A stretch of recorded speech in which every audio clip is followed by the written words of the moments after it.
Welcome everyone to the latest edition in the Vintage Farmhouse Antique series of show and tells, where we share with you our antique and vintage finds.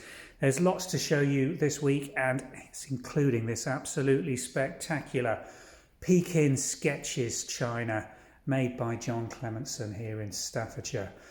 More Staffordshire dogs, as you can spot, but lots of other interesting pieces, including some glassware and some much more modern pieces of vintage and collectible china. So join us now as we run you through what we found on our travels here in Norfolk, England. Well, I've been joined by Kate as usual, and the spoon is primed and ready, so we're going to try not to talk over each other and take turns. I'm going to let you go first, Kate. So come on, let's start off with one of your finds or buys. We're going with an auction purchase or a... Come on, bring it in. I'm going to show you... There goes the spoon. My most bizarre purchase of the week. I'm going to focus in on that. Just one second. There we go. Okay, well, we've had a really busy week. We've been to the auction, and we've been to some antique centres, and we've been to some of the charity shops in Norwich, because we've been on a course in Norwich. And this is one of my most bizarre purchases. I'm not really 100% sure why I bought this. It's a vintage... it's iron, isn't it? Because it's rusting. Cast iron. I think it's a small doorstop. It is. It's got that little wedge things for going under a door. Yeah. The reason I bought it is it looks just like one of my dogs. It looks like Ted. And once I saw it in the antique centre, I just couldn't leave it there. I had to bring it home. Yeah, you weren't letting go of this, were you? How much did you end up paying for this in the antique centre? Because £6. Yeah.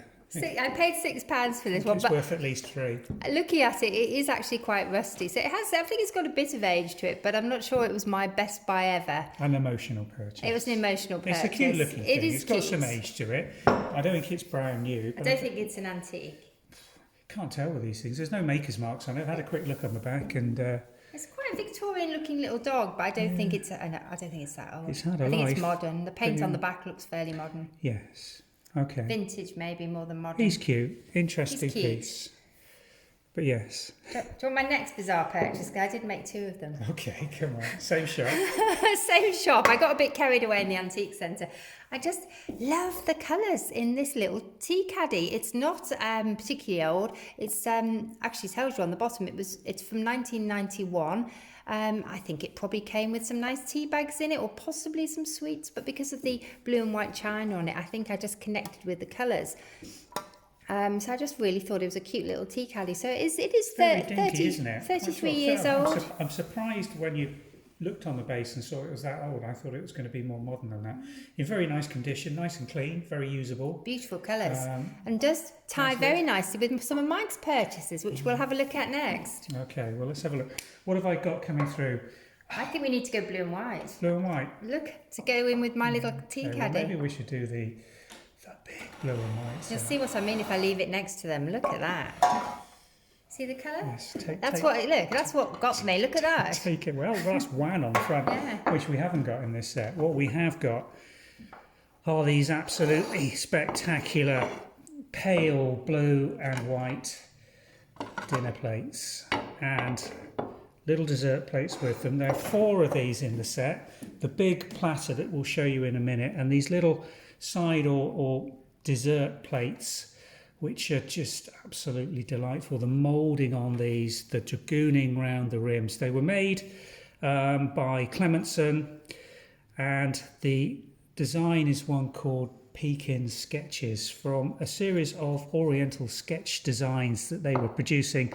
And this company, if you think these look, when I first saw these, I thought they were probably going to be Ridgway from early 1800s. Actually, this guy apprenticed to J&W Ridgway and then set up in business with a guy called Reed, producing this quality blue and white ironstone from Staffordshire. So how old are they, Mike? These were made between 1839 and about 1867. Okay, they're absolutely beautiful. I can see these on actually used as wall decoration. They are just incredible. They're almost too nice to actually use, aren't they? And also, actually, you can't see on the camera, but we've got the most amazing platter. Let's show you the platter. I'm going to bring that into screen. We'll repound the camera. There we go. The most enormous 17.5 inch actually measurement on this platter. The only condition note on this that I've got a little bit of concern about is there's one little rim chip just here, an old historic rim chip just around the gadrooning, but absolutely spectacular, beautifully decorated in the Pekin Sketches scene. Flower vase, pale blue and white, gadrooned rim.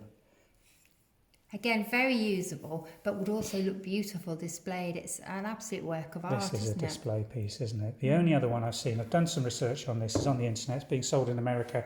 $950 they're asking for it. So, you know, this is really top quality blue and white china from quite a rare manufacturer, Clemenson. And I say this one won't be that price because of a little bit of damage, but somebody's going to absolutely love this. If you're a collector of blue and white, absolutely gorgeous. Gorgeous pieces. No, really I love that. special. Okay, let's repan and bring something else into view. Just 1 second. Okay, well, I've been at it again. I have got a thing at the moment for Staffordshire dogs, and I just cannot resist them when I'm seeing them in the auction. So we've got another lovely pair of probably mid-century Staffordshire dogs. I think these are older than the ones we showed in the previous video, the big white ones that you purchased. Just the detailing on them. I don't know if there's any maker's mark on these, is there? But you have got a size mark on them, which sometimes gives an indication of the age. Yeah. But you've done the research on these. How old do you think they were? I think these are vintage rather than antique, but I could be wrong. I think the problem is without a maker's mark, it's quite difficult to date them. Yes. But I bought them because I thought they were lovely. Yes, I think you've got to buy them because you like the moulding, the painting, and the overall decoration. I love their pink noses. But you're getting quite a collection of these now. I know. I think they're going to start breeding soon. Yeah. Soon to appear on a website. They're soon to appear on the website. See. Okay. What have we got next? I do like those. I think they'll be sick of my Staffordshire dogs. So I'll tell you so many. A nice piece of very nice pale primrose yellow and floral cake plate. Let me just make sure I've got that on screen properly. I don't recognise the mate. I don't know what that is. Go on, enlighten me. Swinnerton's, Nesta Vellum, which was a sub-brand of Swinnerton's. Date range, go and have a guess. Oh, mid-century? Yeah. 1950s, 1960s, most Nesta Vellums are attributed to. This has probably got its original metal stand pieces in this. Has got some Swinnerton's marks on the base, Nesta Vellum, there you go. Staffordshire. Needs a little bit of a clean. It does need a bit of a clean. This is, again, came through the auction. But lovely period. Floral bouquets in the centre. I mean, it's been pierced through when they've drilled this out. Little bit of glaze crazing around here as well. It does need a good clean up. Yeah, I think that will clean up really nicely. But it makes lovely. you think of a tea room, doesn't it? Vintage afternoon tea. Yeah. It's perfect for afternoon tea. It's not too big, so loading it up doesn't mean you've got a... That's true, and you don't have to overindulge. No, absolutely. So I thought that's a very sweet little thing. And comes apart nicely. Goes back really together cute. nice and solid. Gilt Really on it's cute. really nice. So it's just a pretty little thing for this time of year, isn't it? Okay, what else have you got to show us? Oh my goodness. This monster. We're definitely going to have to reposition the camera for that one, aren't we? Actually, I think it's in. Okay, go on then. Okay, I bought this monster jardiniere. I think this has got a bit of age to it, you know. It's low, isn't it? Yeah, I think it's probably an antique, Very isn't stylish. it? It has got, unfortunately, a small crack here, but I think it's still very, very usable. Complete with dead spider. It does go through it. Has been used. Nice bit of swirl in the base where the glaze has just gone. Can you see that on camera? Yeah. Obviously flowed down there. Bit of crazing. I wouldn't be too worried about those cracks actually, because They don't stop you using it, do they? beauty of that is its size, isn't it? It's just incredible. I think it's going to look fantastic with a plant in it. And no hole in the bottom, so it's safe to actually use on the floor without having to find a tray. You could even get a small Christmas tree in there. Very small It's Christmas just a tree. fantastic pot. It's got some weight, but I Oh, wouldn't. I don't know if it's got a don't maker's think I'd mark. risk Well, it has got a Vale. maker's mark, yeah. Vale, made in England. I'll try I not should to break research that, it. but it probably is 1920s, 1930s. It's your I should think. turn. What have you got to show us? Okay, from the period right up to, well, not the ultra modern, but Is that 90s? yeah, introduced. Hold on, let me get this camera right. There we go. Introduced, I think, 1981, made right the way up until 2013. Wow, that's incredible. Any of our English viewers are going to recognise this pattern because if you've grown up in the sort of 1980s or 90s, you've probably eaten off this stuff. Johnson Brothers Eternal Bow, one of the heritage range of China they introduced in 1981, and one of their most recognisable patterns with this sort of tied pinkish apricot ribbon with the pink flowers on the green stems. I've got a huge collection of this that we bought at auction, a massive set, which I'm going to do a specific collector's guide to Johnson Brothers on. So if you're interested in Johnson Brothers and want to find out more about this particular late 20th century iconic pattern and brand, then do subscribe to the channel and watch out for that video that's going to come on the next couple of weeks. This is...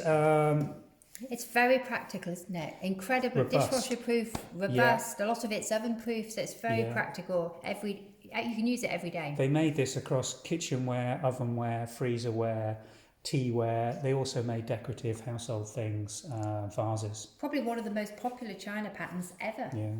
And this is an incredibly clean set. I think actually... It looks mint. It came from a shop. I don't think this has ever been sold because many of the pieces, which we'll show you later in that specific video, still got the price labels on from the shop. Very old price labels as well.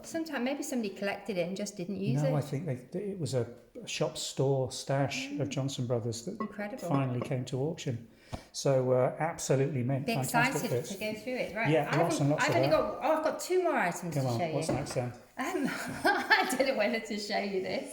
Come on, Tessa. I'm gonna show you some vintage clothing now. This is fascinating. This is a Marks and Spencer's. Whoops, I don't know how we get it into view. It's a Marks and Spencer's vintage skirt. Okay, so that's a vintage Marks and Spencer's label. It's pure wool. Made in the UK. Made in the UK. I know. See anymore. So it goes back to my childhood, really. This when St Michael was made in the UK. And this is a size 16, and I tried it on in the shop.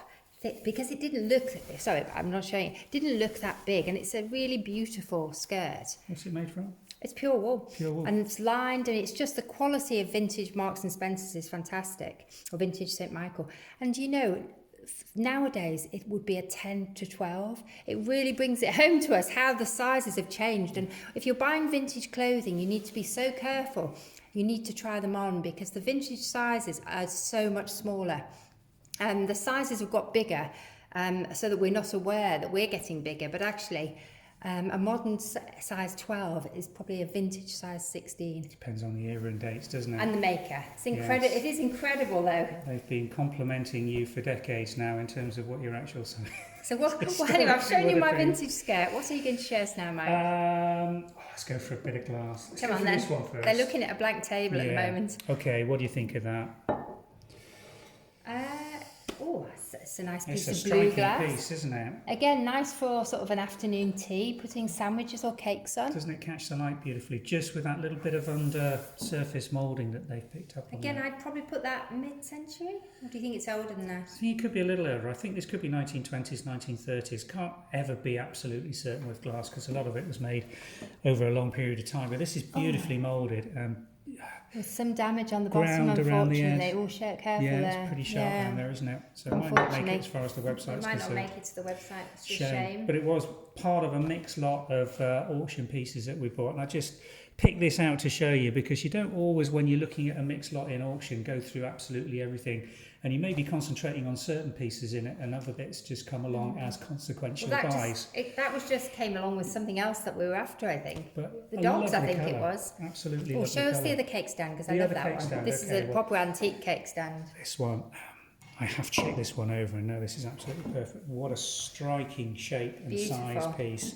Tall, quarter moulded. Now what we mean when we say quarter moulded is when they've actually formed this in the glass press, it's got 4 press lines around where the mould's been taken off in 4 parts or 4 segments. So this is quarter moulded. A lot of the later pieces were tri-moulded where you'll only see 3 of those. But I just went for this one because this lovely sunburst detailing on the undersurface of the cake plate, which is picked up and repeated on the base plate here.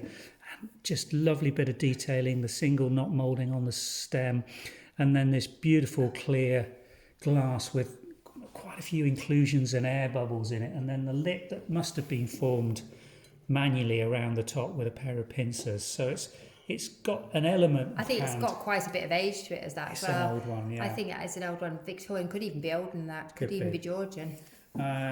if pushed, I'd say sort of 1890s through to anything up to 1920, You 1930. think it's beautiful. It's in very good It's condition. in really nice condition, lovely shape, nice and stable.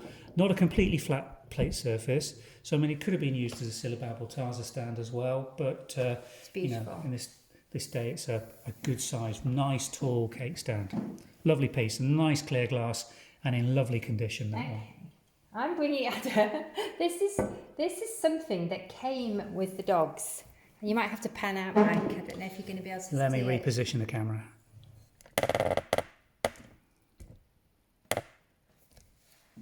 I'm going to cheat. There's no maker's mark. I do recognise this though. I can't remember what it's called. You can't remember either. I keep on wanting to call it Moorcroft. It does remind me of Moorcroft. It's probably a similar era to Moorcroft. Do you want me to pause? It is paused.